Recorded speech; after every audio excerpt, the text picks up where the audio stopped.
Bonjour à tous, aujourd'hui on se lance dans une sorte d'enquête médicale pour percer le mystère d'une maladie bien particulière.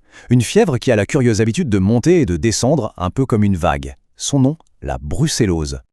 Alors, voici notre plan d'enquête. D'abord, on va démasquer l'identité de cette maladie. Ensuite, on suivra sa piste pour voir comment elle se transmet. Puis, on apprendra à identifier ses symptômes, à comprendre comment on la diagnostique avec certitude, et enfin, on verra comment la combattre et surtout, comment s'en protéger.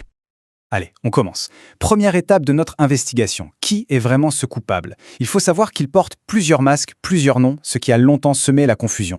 On l'a appelé fièvre de Malte, fièvre méditerranéenne ou encore fièvre ondulante. C'est ce dernier nom qui est le plus parlant à cause de cette caractéristique vraiment unique de vague de fièvre. Mais au fond, qu'est-ce qui se cache derrière toutes ces appellations? Eh bien, voilà sa véritable carte d'identité. La brucellose est une zoonose. Le mot à retenir, c'est ça, zoonose. Ça veut dire tout simplement que c'est une maladie qui nous vient des animaux. Et elle est prise tellement au sérieux que chaque cas doit être officiellement déclaré aux autorités sanitaires. Ce n'est pas rien. Bon, maintenant qu'on sait qui est le coupable, la question c'est comment il se déplace. Comment cette maladie passe-t-elle de l'animal à l'être humain? Il y a plusieurs chemins possibles, plusieurs pistes à suivre. La piste se divise en 4. La plus évidente, c'est le contact direct pour les professionnels comme les vétérinaires ou les éleveurs. Ensuite, il y a la voie digestive, en mangeant par exemple du fromage frais ou en buvant du lait cru qui n'a pas été pasteurisé. Troisième piste, plus surprenante, on peut être infecté juste en respirant dans un lieu contaminé, comme une étable. Et enfin, même une simple randonnée peut présenter un risque si on entre en contact avec un troupeau infecté.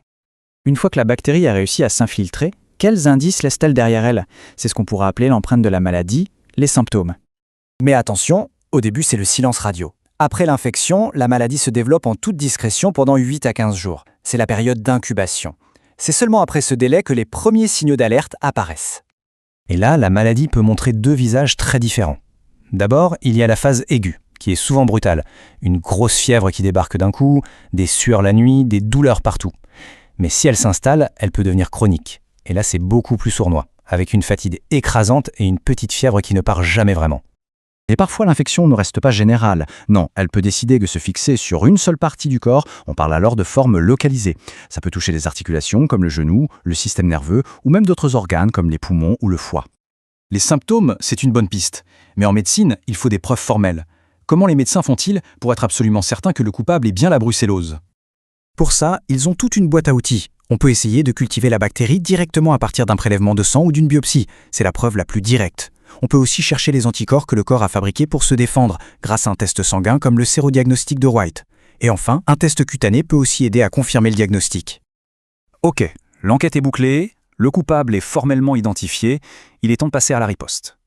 Comment combat-on la brucellose et surtout, comment fait-on pour l'éviter? Le traitement va vraiment dépendre de la phase de la maladie. Pour la forme aiguë, il faut une association d'antibiotiques assez puissant et sur plusieurs semaines. Pour les formes localisées, le traitement est encore plus long, ça peut durer des mois. Et attention, c'est un point crucial. Pour la phase chronique, les antibiotiques ne sont plus efficaces. On se contente alors de traiter les symptômes pour améliorer le confort.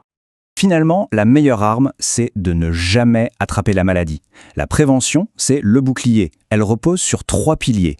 D'abord, le contrôle vétérinaire à la source, en surveillant les troupeaux. Ensuite, la protection personnelle pour les professions à risque. Et enfin, un pilier qui concerne tout le monde, la sécurité alimentaire. Autrement dit, faire attention à ce que l'on consomme. Et tout ça nous amène à une conclusion simple. La défense la plus puissante contre la brucellose, ce n'est pas un médicament, c'est un choix. Le choix d'un éleveur qui protège son troupeau, le choix d'un professionnel qui se protège lui-même, et notre choix à tous de consommer des produits pasteurisés. La prévention, c'est l'affaire de tous, et c'est peut-être ça la leçon la plus importante de cette enquête.